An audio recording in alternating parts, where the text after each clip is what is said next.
Hello friends!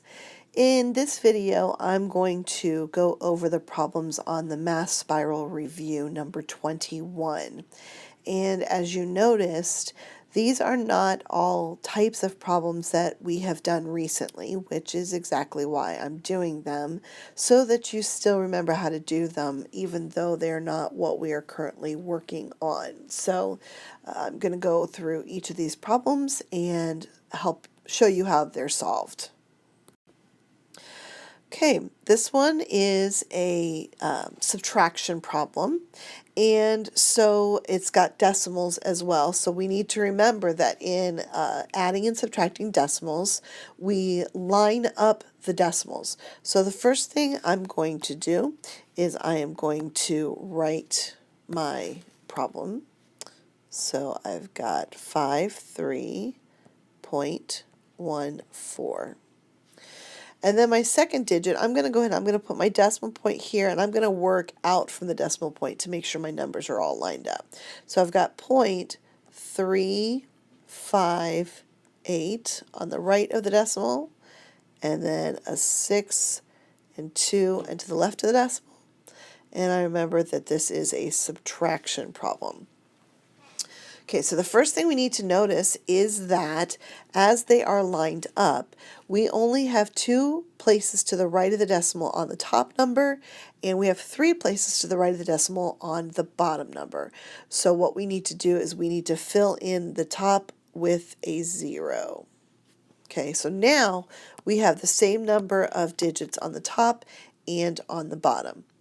Now, one thing that people continue to forget is that you cannot subtract the top number from the bottom number. You always have to subtract from the top. And if the number on top is not bigger, we make it bigger by regrouping. So I'm going to show you how we do that. In the first one, as we move right to left, we see we cannot take 8 away from 0. So we have to go to the 4. We regroup the 4 by taking a 10 away from the 4, and we give a 10 to the 1's place. So now we have 10. We could subtract 10 minus 8, and we get 2. So then we go to the next column over, and we see we cannot take 5 away from 3, so we have to go next door. We take 10 away from there, and we give it to that column. And so now we have 13 minus 5, which is 8. Okay, now we have to take 0 minus 3. Once again, we cannot do that because 3 is bigger than 0, so we have to go next door. We trade that in. The 3 becomes a 2, and now we have 10. 10 minus 3 is 7. We bring down our decimal point. We could have done that the very first thing too. So now we say, can we take 6 away from 2? And we cannot, so we have to go next door again. We have to regroup. That one becomes a 4. We give 10 over here. Now that's 12. 12 minus 6 is 6. And then 4 minus 2 is 2. So our final answer, we have to write it here on the line, is 26.782. Now, let me make sure you understand how the points are awarded. If you did all of this work, you get a point. If you did all of this work and you have the correct answer, you get 2 points. If you did the correct answer, if you have the correct answer, but you did not show me any of this work, you're only going to get 1 point. Because as you can see, right up here, I've highlighted it in yellow, show your work. That's not a suggestion, that's a requirement to get the points. If you don't show your work, I can't see where mistakes are made. So it is essential that you show your work. Okay, problem number 2 was a little bit more recent for us. We see 4/6 plus 2/3. Keep in mind, we are adding fractions, and what are the rules for adding fractions? Adding fractions, the first thing we need to do is we need to have a common denominator. So our common denominator of 6 and 3, if we forget how to find that, we'll go ahead and do that. We have 6 and we have 3. We're going to list the multiples, 6, 12, 18. Let's list the multiples of 3. We've got 3, 6, 9, 12. And we see that common multiples for 3 and 6 are, we've got 6 in both rows, and we've got 12 in both rows. We're going to go with the 6 because it is the least common multiple. It is the smallest. So we're going to go ahead and we're going to put our 6 denominator here and our 6 denominator there. Remember to bring down our plus sign. Now, how many times did we have to multiply by 6 to get 6? Well, we only had to do that one time. So 6 times 1 is 6.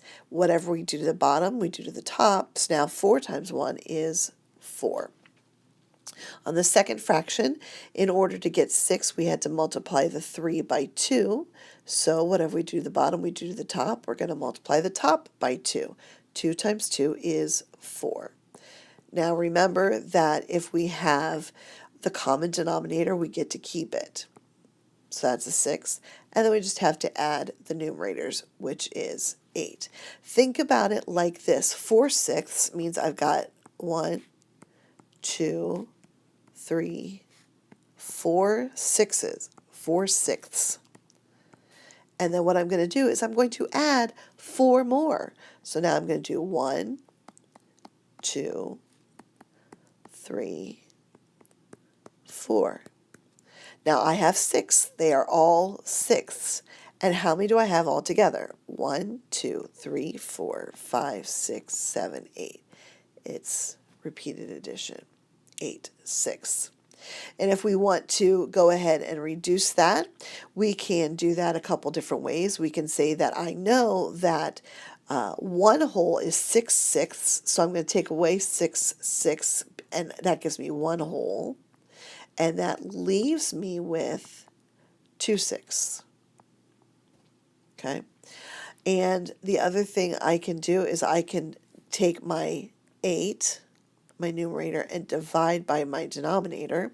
I know 6 goes into 8 one time, and there are going to be 2 left over. So that is 1 and 2/6. I can reduce that further by saying that I am going to divide my numerator and my denominator by the same number, which is 2. And 2 divided by 2 is 1, and 6 divided by 2 is 3. Don't forget about my whole numbers. So my answer could be 1 1/3, 1 2/6, or 8/6. Any of those answers are correct. And once again, if you have any of those 3, you get 1 point. If you showed your work, you get 1 point. If you did your answer and your work, you get 2 points. If you only have your answer, you're only going to get 1 point. All right, so problem number 3 is a plain multiplication problem. No decimals, no fractions, nothing, just regular old multiplication. And so, as you know, there are several ways to solve this problem. Each of you has a different method that you prefer. So I'm going to go ahead and I'm going to go through each one of those so you can see how you solve it, reminding you of what you can do. So we're going to start with 245 times 36. And I'm going to do this using the traditional algorithm. So 6 times 5 is 30. Put the 0, carry the 3. 6 times 4 is 24, plus 3 is 7, 27. Carry the 2. 6 times 2 is 12, plus 2 is 14. Then we're going to put our 0 for our tens placeholder. 5 times 3 is 15. We're going to put down the 5. And we're going to carry the 1. Then we're going to multiply 3 times 4 is 12, plus 1 is 13. Going to put down the 3 and carry the 1. And then 3 times 2 is 6, plus 1 is 7. And then we add those up. Zeros. 5 plus 7 is 12. Carry the 1. 4 plus 3 is 7, and 1 makes 8. 7 plus 1 is 8. So that is the traditional algorithm. Next thing I'm going to do is I'm going to write it up just like this, but I'm going to write out each number that I multiply. So 6 times 5 is 30, so I'm going to write 30. Then 6 times 40, I've got a 0, and then 6 times 4 is 24. And then 6 times 200, I'm going to put my zeros, and 6 times 2 is 12. Then I'm going to go to my 30 times 5, so I'm going to keep my 0 there, and 3 times 5 is 15. And then I've got my 30 times 40, so that gives me 2 zeros, and 4 times 3 is 12. And then I've got my 30 times 200, which gives me 3 zeros, and 3 times 2 is 6. And then I'm going to add those all up.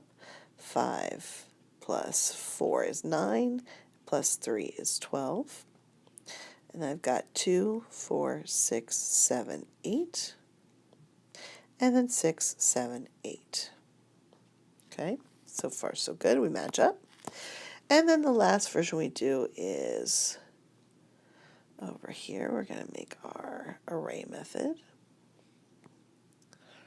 We're multiplying 3 numbers by 2 numbers, so we take our 245 and we split that up in 200 plus 40 plus 5. Then I split my 36 up into 30 plus 6. And now I am going to multiply by meeting the squares. So 200 times 30, I've got a total of 3 zeros. 1, 2, 3, and then 3 times 2 is 6. Then I'm going to go across, and 40 times 30 has 2 zeros. And 4 times 3 is 12. And then 5 times 30 has 1 0, and 5 times 3 is 15. I'm going to go to my bottom row, and 200 times 6 has 2 zeros, and 6 times 2 is 12. 40 times 6 has 1 0, and 4 times 6 is 24. And then 5 times 6 is 30. And what I like to do is I like to add straight down my columns. So I've got these lined up. And then I've got 0, 4, 4, 1. And then I've got 0, 8, and 1. So now I can go ahead and add up 7,200, and then I'm going to bring 1440 over, and I'm going to bring 180 over. 8 plus 4 is 12. 4, 5, 6, 7, 8. 7, 8. And you can see that for each of my problems, I have come up with the same number. My final answer is 8,820. Again, if you just wrote 8,820, you get 1 point. If you wrote 8,820 and you showed the work, you get 2 points. If you showed the work but you didn't get 8,820, you will still get a point because you showed your work, and then I can see where you went wrong. And now our final problem is our word problem. And here it says, solve using the method of your choice. You have to figure out what it is you're going to do in order to solve this problem. And a lot of times with word problems, we need to kind of act them out or visualize what we're doing. So let's read this one. Mrs. Hafner wanted to plant some flowers in her backyard. She went to the plant store and bought 8 containers of flowers.